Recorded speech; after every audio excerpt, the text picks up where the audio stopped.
Welcome back ناظرین. We are talking about کہ پاکستان کی جو مارکیٹس میں فلوٹ کو کیسے انکریز کیا جائے, کہ جو جیسے آپ نے کہا کہ 300 کمپنیز جو ہیں ڈیڈ کمپنیز ہیں, ان میں کوئی ٹرانزیکشنز نہیں ہو رہی, مور اور لیس اسپانسرز کے پاس سارے شیئرز پڑے ہیں. تو how do we unlock that volume in this market? یہ آپ کر رہے تھے بات. جی میں یہی کہہ رہا تھا کہ دو اپروچز ہیں جی. یا تو we should get them private, نکال دیں تاکہ ہم بھی فوکس جو ہماری ہے ایکچولی اس پہ, یا ادر وے راؤنڈ ہے کہ یو آسک دیم کہ جی یہ جو این آئی ٹی ہے جس کے پاس 15% فلوٹ ہے, 10% either they should offload in the market. وہاں پہ پیراڈاکس یہ آ جاتا ہے کہ انٹرنسک ویلیو اس کی 100 روپے ہے, وہ سستا اور وہ 10 روپے اس کی مارکیٹ ویلیو ہے, تو why would N I T sell it? But by keeping it ان کو کیا فائدہ ہے ان کو جی؟ لیکن یہ دیکھیں نا, یہاں پہ ایک بڑا امپورٹنٹ میوچل فنڈ کا رول امریکہ یا باہر کی کنٹریز میں یہ ہے, انڈیا, کہ وہاں پہ ووٹر وہ دے are actively on the board and improving the corporate governance and proxy mutual funds لیتے ہیں اپنے شیئر ہولڈر سے کہ اس پالیسی پہ کمپنی کے لیے کیا. یہاں پہ وہ رول بالکل منیمل ہے یا کلوز ٹو نتھنگ ہے کہ جی دے شوڈ سیک, جو N I T unit holders ہیں ان سے اوپینین کہ جی اس کمپنی کا ایک تو اس فرنٹ کے اوپر ہمیں کرنے کی ضرورت ہے. مطلب کہ N I T unit holder کو کیا فائدہ ہوگا کہ اس کمپنی کو ان لاک کیا جائے؟ Should they give it as shares to their N I T holders and then they can sell it? نہیں جی, میں یہ کہہ رہا ہوں کہ ان کو پرو ایکٹیو رول پلے کرنا پڑے گا sitting on the boards. They are sitting on the boards. N I T practically ہر کمپنی کے جو تھی بورڈ کے اوپر بیٹھی ہے, تو وہ جو ڈائریکٹر ہیں این آئی ٹی کے, they have to play that proactive role کہ جی یہ انٹرنسک ویلیو. اور اس میں ہمیں میرا خیال ہے ریگولیٹرز کو نیکسٹ ڈور اسٹڈی کرنا چاہیے. They should study that enabling provision. Study کرنا چاہیے یا ایکشن لینا چاہیے؟ ایکشن لینا چاہیے جی, ایبسولوٹلی. اور اس میں hostile takeover code, I think جو مارکیٹ فنکشن ہے اس کے اندر we have got to have a hostile takeover code which can practically take. آپ کے خیال میں پاکستان میں جتنی سائز ہے ہماری اکانومی کا, جتنی کمپنیز ہیں, 10,000 کمپنیز لسٹ ہونی چاہیے یا 700 سے کم ہو کے 300 پہ آ جائیں گے؟ کیا where would we stand؟ دیکھیں جی, انڈیا میں 7,500 کمپنی لسٹڈ ہے. اب اگر انڈیا کی اکانومی 10 گنا ہے تو اس ٹوکن کے اوپر بھی ہماری جو کمپنیز کا سائز اس سے کم از کم ڈبل ہونا چاہیے. مطلب 700 تو ہے نا, بٹ وہ اس کے اندر تو افیکٹولی 300 ہیں, بٹ انڈیا میں افیکٹولی 7,000 ہیں. جی 7,500 کمپنی ہیں.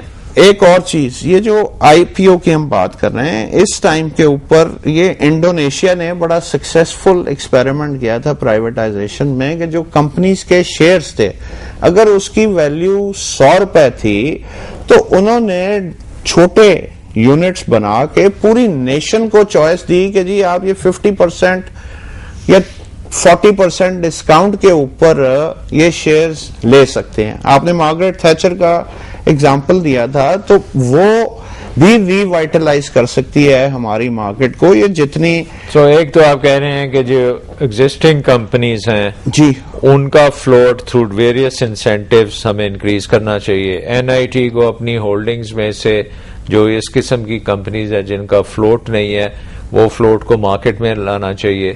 پھر آپ کہہ رہے ہیں کہ پبلک سیکٹر انٹرپرائزز کو آپ لسٹ کریں, چھوٹے چھوٹے شیئرز میں کریں تاکہ زیادہ سے زیادہ لوگ لے سکیں, اور ان کو لینے کے بعد فائدہ ہونا چاہیے. آئی پی او کا ایک بڑا ضروری ہے آپ نے جو ایسپیکٹ کہ اگر 100 روپیہ تھیوریٹیکلی اس کی ویلیو ہے تو آپ 70 روپے دے دیجئے. Let the nation get reward of that. وہ جب ایک دفعہ they will get that return on their investment, so they will be motivated. What about the fixed income side? جی fixed income EFCs وغیرہ, یہ fixed income کا جی primarily اگر آپ دیکھیں تو ہماری مارکیٹ پریکٹیکلی اگر امریکہ سے کمپیئر کریں, آج ہم 150 سال جو وہاں ڈیولپمنٹ